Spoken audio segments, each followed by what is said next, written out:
Hey guys, this is Caitlin from CaitlinMargaret.com, and this week's blog is for the people out there who are thinking about leaving their jobs. Leaving your job is a big decision. It's not a small one, right?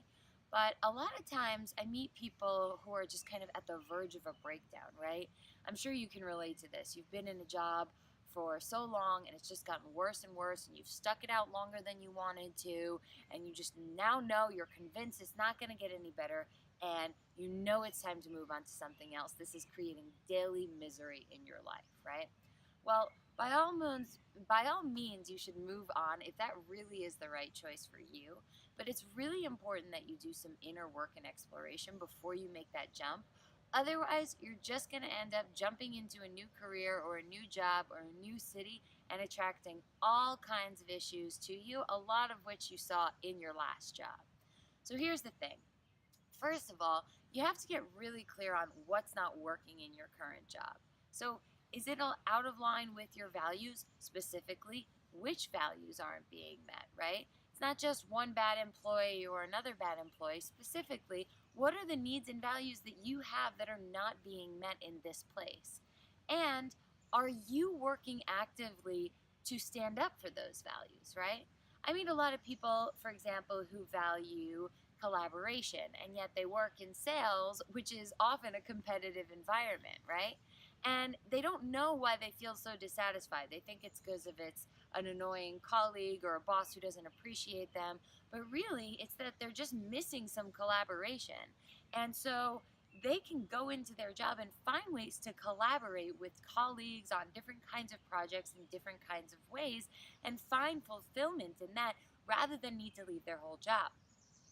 But what happens so often is that people don't take those steps to really look for how they can go about honoring their values in their workplace and making sure they communicate about that there, right? And again, you might say, well, my boss wouldn't be open to it, not in my company, they don't care about it, all that kind of stuff. But have you really tried? Have you really stood up for your values? If not, how can you expect your company to do it? How can you expect your colleagues to do it, right? That's a really critical skill set you need to get before moving to another job, right?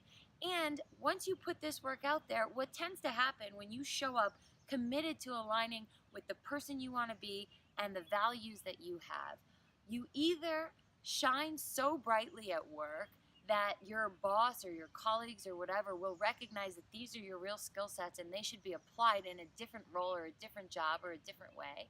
Or maybe you'll hear other people outside of the company being able to reward you or notice that you're not a great fit for that company, and they'll be able to offer you a job, right?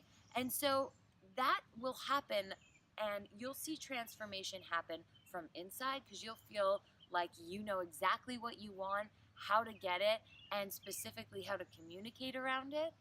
And you'll know when you're going into your next job, if you want a new job, that you are going to be able to create that from day one, and that you won't find yourself back in this hole of, how did I get here? I'm stressed out. I hate my job. I don't know what to do. I just know I got to get out of here. So if you keep doing the same thing, you're going to keep getting the same results. So first, pause. Stand up actively for your values in your workplace. Communicate around them no matter what. See if people can recognize those in your job. And if not, make sure you have a story around how you want to bring those into your next job so that you can make sure you're satisfied the next time around. All right, my friends, I'll see you next week. Thanks for checking in.